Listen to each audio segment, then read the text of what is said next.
C'était l'événement de ce samedi 23 septembre.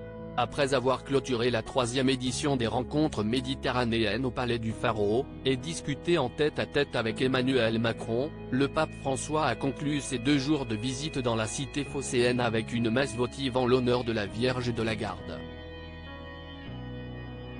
Véritable point d'orgue de ce déplacement exceptionnel du souverain pontife, la célébration religieuse s'est déroulée dans l'enceinte du mythique stade Vélodrome de Marseille devant une 60aine d'évêques et les quelques 57 000 fidèles présents, parmi lesquels se trouvaient notamment les bénévoles du diocèse de Marseille qui ont aidé à l'organisation et au bon déroulé des rencontres méditerranéennes, rapporte Le Monde.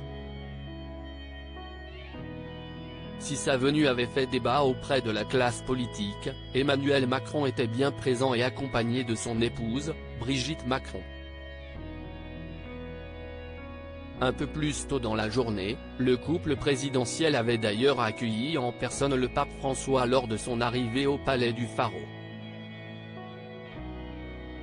Quant à Elisabeth Borne, qui a accueilli le souverain pontife sur le tarmac marseillais, elle n'aurait visiblement pas assisté à la célébration, contrairement à Gérald Darmanin qui était à leur côté ce samedi 23 septembre et pour cause, le ministre de l'Intérieur et des Outre-mer est également en charge des cultes.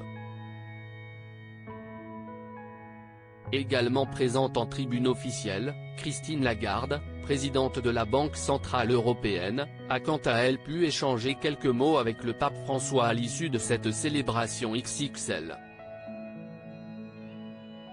Xa Brigitte Macron, Gad Elmaleh, Michel Thor, du beau monde à la messe du pape François à Marseille et Gad Elmaleh en chauffeur de salle. Si seuls les fidèles munis d'une invitation ont pu assister à cette messe du pape François, les organisateurs avaient tout de même recommandé d'arriver en avance.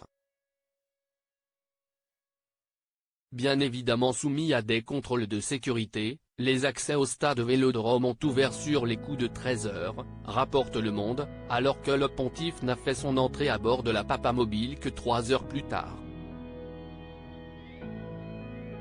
Pour patienter, les fidèles ont toutefois pu compter sur la présence de l'humoriste Gad Elmaleh et du chanteur Grégoire. Si, elle, n'est pas montée sur scène, la chanteuse Michel Thora, quant à elle, était aperçue en tribune. Article écrit en collaboration avec 6 médias. Crédit photo, Dominique Jacovide.